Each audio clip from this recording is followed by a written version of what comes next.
Nuclear bombs का radiation इतना खतरनाक होता है कि ये एटॉम्स के अंदर से इलेक्ट्रॉन को हटा सकता है, यहाँ तक हमारे शरीर के अंदर के डीएनए को चोट पहुंचा सकता है। तो क्या होगा अगर दुनिया के सारे न्यूक्लियर वेपन्स अचानक एक साथ एक्सप्लोड हो जाए तो? इसके लिए सबसे पहले हमें ये पता लगाना होगा कि ये एटॉमिक बॉम्ब्स आखिर काम कैसे करता है। एक एटॉमिक बॉम्ब में आमतौर पे 2 टाइप के आइसोटोप्स होते हैं, जो कि है यूरेनियम और प्लूटोनियम। तो इसी बॉम्ब के अंदर मौजूद इन आइसोटोप में हल्का सा धमाका होते ही इनमें फिशन चेन रिएक्शन शुरू हो जाएगा। मतलब एटॉम्स के बहुत ही सूक्ष्म पार्टिकल अपने पास मौजूद पार्टिकल्स को बहुत ही कम लेवल पे एक फ्रीक्वेंसी रोटेट करेगा। एग्जाम्पल के तौर पे आप सब ने छोटे डोमिनोज के हल्के से फोर्स से बड़े डोमिनोज को तो गिरते देखा ही होगा। तो ठीक ऐसी ही मैकेनिज्म में ये न्यूक्लियर बॉम्ब्स काम करता है, जिसमें बहुत ही ज्यादा मात्रा में एनर्जी रिलीज होती है। और इसका अंजाम क्या हो सकता है वो हमें 1945 में हिरोशिमा में हुए परमाणु हमले के दौरान ही पता चला था, जिसमें 1,40,000 से ज्यादा लोग मारे गए थे। इसमें लिटिल बॉय के नाम से न्यूक्लियर वेपन का इस्तेमाल हुआ था। और इस हमले के 2 दिन बाद नागासाकी में फैटमैन नाम से एक और न्यूक्लियर बॉम्ब गिराया गया था, जिसमें 75,000 से ज्यादा लोगों की मौत हुई थी। लेकिन ये तो 1945 की बात थी, जब टेक्नोलॉजी आज के मुकाबले बहुत ही कमजोर था। तो इसीलिए 21st सेंचुरी में जिस तरह का न्यूक्लियर वेपन बनाया जा रहा है वो फैटमैन और लिटिल बॉय से कई गुना ज्यादा तबाही मचा सकता है। और आज के ये मॉडर्न न्यूक्लियर वेपन्स किस जगह कितनी तबाही मचा सकता है और इस तबाही का नतीजा हमें कुछ इंटरेस्टिंग वेबसाइट्स में सिमुलेशन के तौर पे देखने को मिल जाएगा।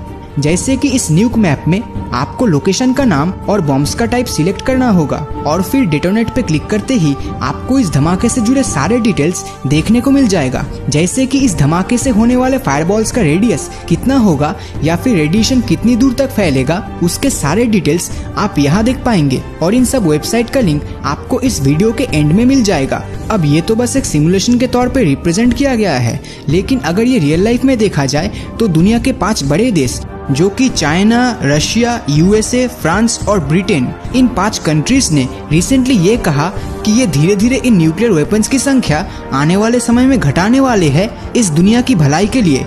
लेकिन वही दूसरी तरफ पाकिस्तान, इजराइल, नॉर्थ कोरिया यही न्यूक्लियर वेपन्स को और भी ज्यादा बनाने में लगे हैं। लेकिन अगर इन जानलेवा वेपन्स को अगर हम पावर और नंबर के साथ कंपेयर करें तो 90% न्यूक्लियर वेपन्स यूएसए और रशिया के पास ही है। और इन दोनों कंट्रीज के ज्यादातर न्यूक्लियर वेपन्स हिरोशिमा के न्यूक्लियर बॉम्ब लिटिल बॉय से 10 से 50 गुना ज्यादा पावरफुल है। इनके न्यूक्लियर बॉम्ब्स का पावर करीबन 6,600 मेगाटन के जितनी है।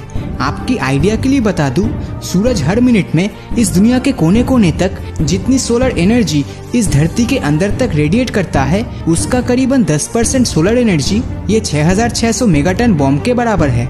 जरा सोचिए, सूरज जिसके अंदर 13 लाख धरती समा सकता है, हम उसकी रोशनी के साथ इसे कंपेयर कर रहे हैं। मतलब ये कितना खतरनाक है। अगर हम अमेरिका की बनाई हुई B-83 न्यूक्लियर बॉम्ब को डिटोनेट करते हैं तो कैलकुलेशन के मुताबिक धमाके के तुरंत बाद 14 लाख लोगों की मौत हो जाएगी और 70 लाख से ज्यादा लोग इस धमाके से होने वाले जानलेवा रेडिएशन का शिकार होंगे। और ये रेडिएशन 8 मील दूर तक फैला होगा। अगर इंडिया और पाकिस्तान के बीच कभी न्यूक्लियर युद्ध होता है और अगर उसमें 200 से ज्यादा न्यूक्लियर वेपन्स इस्तेमाल किया जाए तो हमले के 1 हफ्ते के अंदर ही 2 करोड़ से ज्यादा लोग मारे जाएंगे। मिशिगन टेक्नोलॉजिकल यूनिवर्सिटी के साइंटिस्टों का कहना है कि अपने देश के सेफ्टी के लिए 100 न्यूक्लियर वेपन्स ही लिमिट होना चाहिए। इससे ज्यादा न्यूक्लियर वेपन्स अल्टीमेटली उसी देश के एनवायरनमेंट के लिए खतरा बन सकता है, जिसका बहुत गहरा असर उस देश के एग्रीकल्चरल फील्ड यानी खेती के ऊपर पड़ेगा। और ये एनवायरनमेंट और एग्रीकल्चरल फील्ड का बुरा असर सिर्फ इन वेपन्स को बनाने की वजह से ही होगा। अगर द जार बॉम्ब की बात करें, जिसको 1961 में आखिरी बार टेस्टिंग किया गया था, ये बॉम्ब अगर धरती पर 15,600 बार ब्लास्ट करवाया जाए तो ये धरती को 2 टुकड़ों में बांटने की शक्ति रखता है। अगर 2 न्यूक्लियर एक्सप्लोजन जो हिरोशिमा के ब्लास्ट के मुकाबले 100 गुना ज्यादा ताकतवर है, उस तरह के 2 बॉम्ब को अगर इस्तेमाल किया जाए तो ये एक्सप्लोजन आसमान के स्ट्रेटोस्फीयर लेयर को पूरी तरह से ढक देगा। एक्सप्लोजन से उत्पन्न होने वाले नाइट्रिक ऑक्साइड हमारे ओजोन लेयर के कुछ हिस्सों को खत्म कर देगा और सूरज के खतरनाक यूवी रेस और हमारे बीच कोई प्रोटेक्शन लेयर नहीं रहेगा, जिससे धरती में मौजूद पेड़ पौधे पूरी तरह यूवी रेस का शिकार होंगे और समुद्र के अंदर मौजूद फाइटोप्लैंक्टन्स मर जाएंगे। जिनको नहीं पता उनके लिए बता दूं, ये फाइटोप्लैंक्टन्स असल में समुद्र पे रहने वाले वाले जीवों का खाना है। तो देखा जाए तो मछली जैसे जीवों के लिए समुद्र पे खाने लायक कोई खाना तक नहीं बचेगा। हमले से उत्पन्न होने वाले सारे 6 टन रेडियो एक्टिव पार्टिकल्स वायुमंडल के ऊपरी हिस्से में चला जाएगा, जिससे कि जगह जगह पर एसिड रेन होना शुरू हो जाएगा और इसी एसिड रेन से दुनिया भर के खेती के जमीन नष्ट हो जाएंगे और दुनिया का 1/3 पॉपुलेशन भूखमरी से जूझेगा। अब इतना खतरनाक नतीजा सिर्फ 90s के समय के न्यूक्लियर बॉम्ब्स का इस्तेमाल करने से होगा। तो जरा सोचिए, अगर आजकल के मॉडर्न न्यूक्लियर वेपन्स या फिर आने वाले भविष्य में अपने देश के सुरक्षा के लिए जो न्यूक्लियर वेपन्स बनाए जाएंगे और जब विश्व युद्ध के दौरान इस हथियार को इस्तेमाल किया जाएगा, तब शायद धमाके से उत्पन्न होने वाले काले धुएं के चादर इस धरती पर सूरज की किसी भी रोशनी को धरती के वायुमंडल में घुसने ही नहीं देगा, जिससे तापमान बेहद ही कम हो जाएगा और समुद्र का पानी जमकर शायद बचे कुचे इंसानियत का नामो निशान तक मिट जाएगा। तो क्या अपने देश के सेफ्टी के लिए ज्यादा से ज्यादा न्यूक्लियर वेपन्स बनाना क्या आपको सही लगता है या गलत? नीचे कमेंट करके जरूर बताएं।